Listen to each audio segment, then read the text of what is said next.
एक बच्ची जिसकी 5 वर्ष पहले दीक्षा हुई, उसने लिखकर भेजा है कि एकाएक मुझे पता चला कि मेरे पति किसी और से प्रेम करते हैं। बड़ा सुंदर जीवन चल रहा था और अब जीवन में एकाएक बड़ी कठिनाई आ गई है। अब जीवन बड़ा कठिन हो गया है और मुझे लगता है कि आपके अतिरिक्त मैं किससे ये प्रश्न करूं, तो आप ही मेरा मार्गदर्शन करिए। सबसे पहले तो आप अपने प्रश्न में जो त्रुटि है ये ठीक कर लो कि आपके पति आपसे प्रेम करते थे। सबसे पहले तो ये हटा दो, आप देखो आधा मन का बोझ हल्का हो जाएगा। और फिर दूसरी बात, बड़ी भगवान की कृपा है, आपको पता चल गया। 95% को तो पता ही नहीं चलता। ऐसा नहीं होता कि होता नहीं है, पता नहीं चलता। आप पर भगवान की बड़ी विशेष कृपा है कि आपको ये पता चल गया। प्रभु आपको संसार की और इन संबंधों की असारता का बोध कराना चाहते हैं। मैंने सदा ही आपसे कहा है, जो जीव किसी भी प्रकार से प्रभु के शरणागत है, भगवान की शरण में है, सत्संग की शरण में है, उसके जीवन में प्रतिकूलता आने का केवल एक ही कारण है, प्रभु ठोक पीट कर उसको सुघड़ बनाना चाहते हैं, उसको सत्पात्र बनाना चाहते हैं।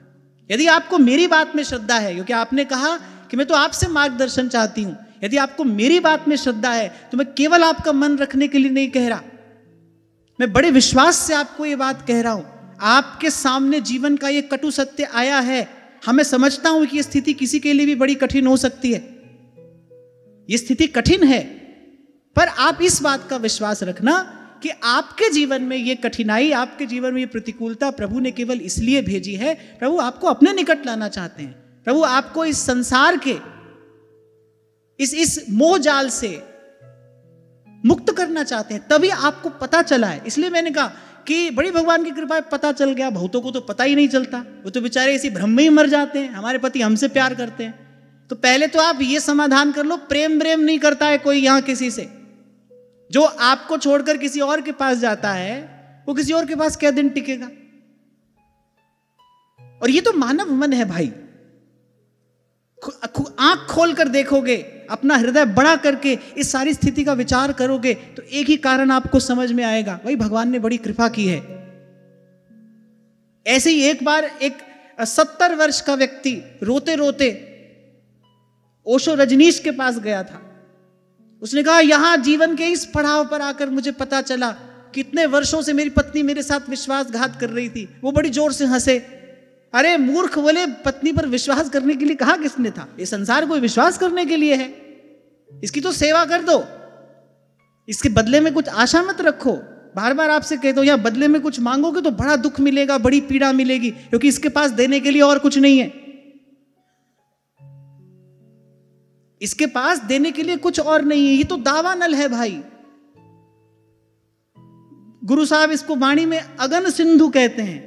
फिर तो अग्नि का सिंधु है, इसमें तो घोर लपटें उठ रही हैं। इससे ताप के अलावा और क्या मिलेगा? तो बाहर की परिस्थिति से छेड़छाड़ करने की कोई आवश्यकता नहीं है। थोड़ा और भजन करो और ध्यान से सत्संग सुनो, आपको समाधान मिल जाएगा। और जैसे ही गुरुजनों की इस बात में आपका विश्वास दृढ़ हो गया, भाई ये जो हुआ है भगवान ने मुझ पर कृपा की है, प्रभु मुझे कष्ट नहीं देना चाह रहे हैं, प्रभु तो मुझे सदा सदा के लिए इस कष्ट से मुक्त करना चाह रहे हैं।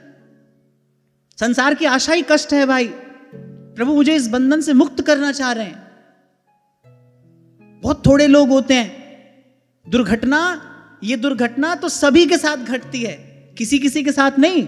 विश्वासघात संसार में सभी के साथ होता है, क्योंकि सभी कर रहे हैं। जब कर सब रहे हैं तो होगा भी सभी के साथ होता है। लेकिन बड़े थोड़े लोग होते हैं जो ठोकर खाकर ठाकुर के चरणों तक पहुंच जाते हैं। जिसके जीवन में सत्संग होता है उसको तो यह अवसर मिलता है। आपके जीवन में सत्संग है और आपने कहा 5 वर्ष हुए आपकी दीक्षा को, तो आपके पास तो प्रभु का नाम भी है, और मैं तो इसमें और कोई कारण नहीं देख रहा हूं। तो बेटा, कोई भी बात, कोई भी अन्यथा विचार अपने मन से एक और करके, ये समय तो कठिन है पर आपके लिए बहुत बहुत शुभकामना है। और दृढ़ता पूर्वक और विश्वास से नाम जपना, बड़े ध्यान से सत्संग श्रवण करना, यहीं से आशा की किरण आपके जीवन में फूटेगी। हाँ, एक बात में सावधान रहना, इस संबंध से असफलता मिली, अब कोई और संबंध मुझे सुख देगा, इस भ्रम जाल में अपने आप को मत पड़ने देना। आपकी तो बड़ी छोटी सी अवस्था है, प्रभु आपसे भजन कराना चाहते हैं, आपके जीवन को पवित्र करना चाहते हैं, तभी आपके जीवन में ये अवसर आया है।